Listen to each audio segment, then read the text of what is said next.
पप्पा ने वार रुकवा दी, पप्पा ने।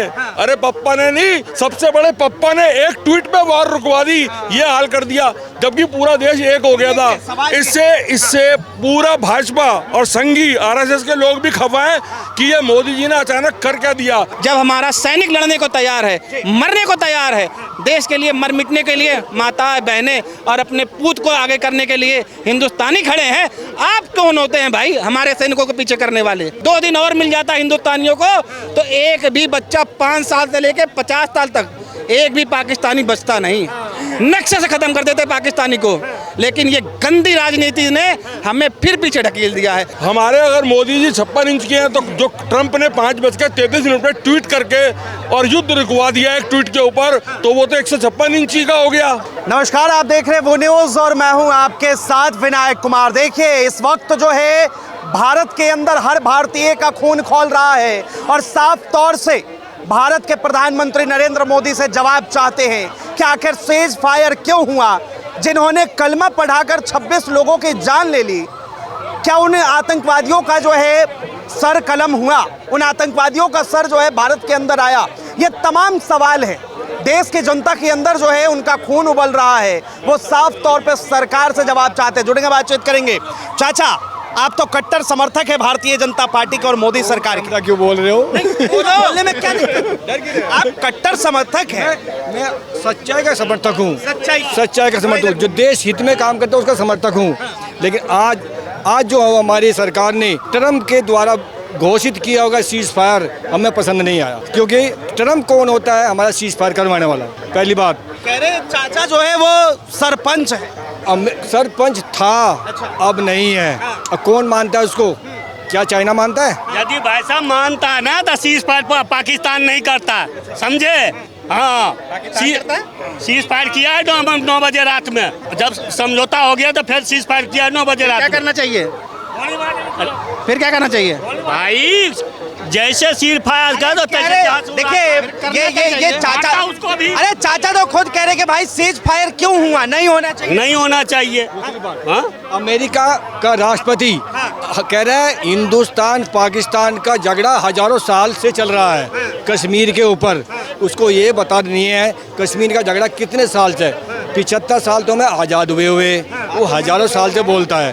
तो उसका हमारी भौगोलिक स्थिति का ज्ञान नहीं है क्या? देखिए, देश का एक ऐसा तबका, एक ऐसा वर्ग जो साफ तौर पे चाहता है कि जिन लोगों ने ये कह के धर्म के नाम पर गोली मारी, ये कहा कि कलमा पढ़ो, तुम हिंदू हो या नहीं ये बताओ, मुसलमान हो या नहीं ये बताओ, और उसके बाद जो है उनकी धर्म पूछकर गोलियां मार दी जाती है, क्या उन आतंकवादियों को सजा मिल गई? देखो, उनको तो नहीं मिली। मैं अब तक जो न्यूज़ है वे बंदे नहीं पकड़े गए जिन्होंने मारा है, पहली बात तो।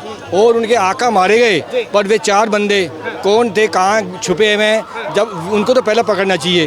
दूसरी बात, पहले हमारी सेनाओं को बहुत बहुत धन्यवाद, वे पीछे हटने वाली अब भी नहीं है, वो तो ऑर्डर के इंतज़ार कर रही है। और जो अमेरिका ने जो पाकिस्तान ने खुशामद किया है या किसने किया है, ये तो गुप्ती बातें हैं। लेकिन अमेरिका के बात पे जो सीज फायर हुआ है वो बिल्कुल किसी भी हमारे सच्चे हिंदुस्तानी को तो पसंद आया नहीं है। हम पाकिस्तान ने मौका दिया था कि हमें जो धोना है धो दो। मतलब आप कह रहे कि मोदी जी का ये फैसला आपको मंजूर नहीं? मुझे मंजूर नहीं, मुझे अच्छा नहीं लगा। मुझे क्या किसी को। यादव जी क्या कहेंगे? देखिए, पहले तो भारत माता की जय और जय जवान जय किसान।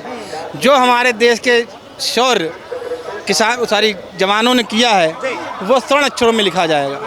71 की लड़ाई मैंने नहीं देखी, लेकिन मैंने आज की लड़ाई देखी है कि जो हमारे जवानों ने पाकिस्तान आतंकवादी देश को घुसकर उसको ख़त्म करने की तैयारी कर रखी थी, लेकिन पता नहीं क्या मलाई और क्या मजबूरी ऐसी आ गई प्रधानमंत्री जी को कि ये एक अंग्रेज जिसने हमें पहले भी लूटा था, हमारे देश को खोखला किया, उसकी बात माननी पड़ी। ऐसी कौन सी मलाई? सुनो भैया, सुनो, चुप रहो। जो मलाई आपने खाई है वो आपको बताना पड़ेगा। हमारे देश का एक एक आदमी तन मन धन और अपना खून देने को तैयार था मोदी जी को। जब मोदी जी ने फैसला लिया कि हम सेना को छूट देते हैं कि पाकिस्तान को ख़त्म कर दे, एक एक आदमी, एक एक हिंदुस्तानी अपने ब्लड डोनेट करने के लिए खड़ा था कि अगर हमारा सैनिक कोई घायल होगा, अगर खून देना पड़ेगा तो हम खून भी देंगे, और पैसा कम पड़ेगा तो हम पैसा भी देंगे। हिंदुस्तानी इस मूड पे खड़ा था। लेकिन ऐसी कौन सी मजबूरी आपके अंदर आई कि आपने ये कदम पीछे कर लिए। जब हमारा सैनिक लड़ने को तैयार है, मरने को तैयार है, देश के लिए मर मिटने के लिए माताएं बहनें और अपने पूत को आगे करने के लिए हिंदुस्तानी खड़े हैं, आप कौन होते हैं भाई हमारे सैनिकों को पीछे करने वाले? आपने देश की सेना के साथ 140 करोड़ जनता को बिल्कुल डरपोक बना दिया है। यूक्रेन ऐसा छोटा देश जो रशिया से लड़ रहा है, डोनाल्ड ट्रंप ने कहा कि आप हस्तक्षेप कर लीजिए। पाकिस्तानियों को क्या कहेंगे? वो जो है अपने मुंह मियां मिट्ठू कर रहे हैं, उनको लड्डू बांट रहे हैं, खुशियां उनको बांटना चाहिए, पाकिस्तानियों को बांटना चाहिए। वो उनको पता है कि हम जिंदा बच गए, हम जिंदा बच गए, इसलिए लड्डू खा लो। अगर 2 दिन बचते, 2 दिन और मिल जाता हिंदुस्तानियों को, तो एक भी बच्चा 5 साल से लेकर 50 साल तक एक भी पाकिस्तानी बचता नहीं, नक्शे से खत्म कर देते पाकिस्तानी को। लेकिन ये गंदी राजनीति ने हमें फिर पीछे ढकेल दिया है, और आने वाले वक्त में जैसे पहलगाम हुआ है, ऐसा फिर वक्त आपके सामने आएगा। एक बार माननीय प्रधानमंत्री मोदी जी ने कहा था, भारत के प्रधानमंत्री को लेकर जो है आप इस तरह कह रहे हैं, कहा जाता है मोदी जी का सीना जो है 56 इंच का। मुझे पता है ताली बजाने वाले भी 56 इंच के होते हैं, उनका भी सीना 56 इंच का होता है। लेकिन एक बार प्रधानमंत्री जी ने कहा था, स्वर्गीय अटल बिहारी वाजपेयी मेरे पिता तुल्य हैं, ये अटल बिहारी वाजपेयी मेरे पिता तुल्य है। लेकिन आज वक्त था, अगर आप डोनाल्ड ट्रंप को मानते बात, तो आप कहते, पहले तो आपको ये कहना चाहिए था कि हमारा पूरा देश हमारे साथ खड़ा है, पूरा विपक्ष हमारे साथ खड़ा है, हम उनसे वार्ता करेंगे और जो डिसीजन होगा आपको बताएंगे। अच्छा चलिए, उसमें भी आप सहमति नहीं थे, तो आपको कहना चाहिए था कि यही कंधार कांड स्वर्गीय अटल बिहारी वाजपेयी के समय में हुआ था, वो धब्बा लगा था अटल बिहारी वाजपेयी के राज्य में, अटल बिहारी वाजपेयी जी को आपने बोला मेरे पिता तुल्य है, तो डोनाल्ड ट्रंप से कहते कि अजहर महमूद को मेरे को दो, हाफिज को मेरे को दो, वो आतंकवादी दाऊद इब्राहिम मेरे को दो, मैं सीज फायर करता हूँ। मांगते तो तुम्हारी हिम्मत तो होती पहले कुछ मांगने के लिए, लेकिन आप बोले नहीं। मोदी जी ने मांगा ही नहीं, कुछ नहीं मांगा। उन गद्दारों को जो पाकिस्तान में छुपे पड़े हैं, उनको नहीं मांगा आपने। आप हमारे 17 हिंदुस्तानी जब हथकड़ी बंद के आए, तब भी आप कुछ नहीं बोले। क्यों नहीं बोले आप बोलने के लिए दूसरे को मोनी बाबा बोलते थे, लेकिन आज वक्त, मैं मोदी जी का फैसला बिल्कुल मानने तैयार था, लेकिन उसे खत्म करने का वक्त था।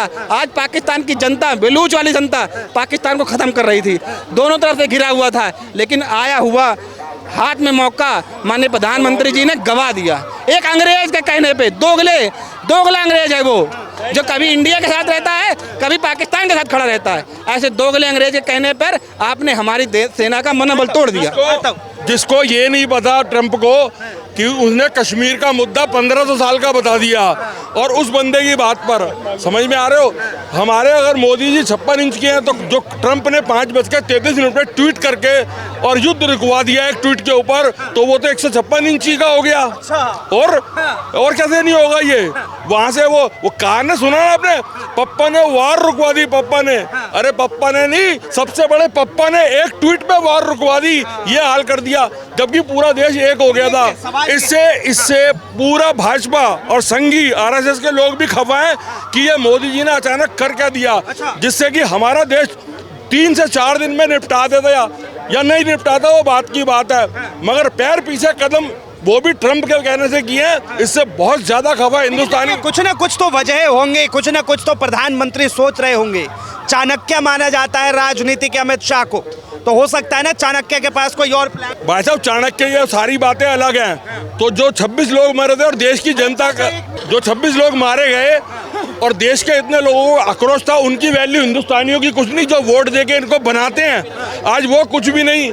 ट्रंप एक हो गया, उसने एक ट्वीट कर दिया और तुरंत ही उसका काम हो गया। तो आता हूँ, 1 मिनट देखिए, ट्रंप के कहने पर भी अगर उन्होंने ना हमने युद्ध शांत कर दिया, मगर पाकिस्तान फिर भी सीज फायर करते रहे हैं। हर एक मार का मतलब होता है कंप्रोमाइज। पहले हमको मारना था, बाद में ट्रंप के कहने पे कंप्रोमाइज करना था। रिटायर्ड मेजर है, वो तो कह रहे हैं कि भाई पाकिस्तान जो है ये कुत्ते की दुम है, ये कभी सीधी नहीं हो सकती। नहीं तो ट्रंप उससे बड़ा कुत्ते की दुम है, जो साला दोनों तरफ दुम जाता, जैसे यूक्रेन को बर्बाद कर दिया। हाँ, ट्रंप सबसे बड़ा कुत्ता है। हाँ, वो ऐसा क्या करना चाहिए था? ये सीज फायर करवाना चाहिए था, इस टाइम ऐसा करना चाहिए था, पाकिस्तान को देनी चाहिए थी। हाँ, उड़ा देना चाहिए था पाकिस्तान को। हाँ, यही चाहते, बिल्कुल 100%। अब सवाल ये भी उठ रहा है कि ये सीज फायर जो है किस बिहाफ पे हुआ? भारत का एक सैनिक जो है पाकिस्तान के कब्जे में है, उसके साथ जितने आतंकवादी हैं वो भारत में लगातार अपनी आतंकी गतिविधियां करते हैं, वो पाकिस्तान के अंदर में पल रहे हैं, वो भारत को सौंपा नहीं गया। लेकिन इसके बावजूद भी सीज फायर पर आखिर भारत के प्रधानमंत्री मान कैसे गए? मेरे को यही तो पता नहीं लग रहा कि हो क्या रहा है, ये हुआ कैसे। अगर अमेरिका लादेन को उनके घर में मार सकता है, क्या हम नहीं मार सकते? जब वे 100 किलोमीटर दूर तक जा सकते हैं, 100 किलोमीटर दूर तक जा सकते हैं, इनको पता हर आतंकवादी का ठिकाना कहाँ कहाँ है। 9 ठिकाने पे इनको पता था वहाँ आतंकवादी बैठे हैं, मार दिया। तो क्या उनको नहीं मार सकते क्या हिंदुस्तान? अमेरिका चाहता है कि मेरी बराबरी कोई ना कर सके, मेरी बराबरी जैसे मैंने लादेन को मारा, हो सकता है हिंदुस्तान ये सबको मारेगा वहाँ के।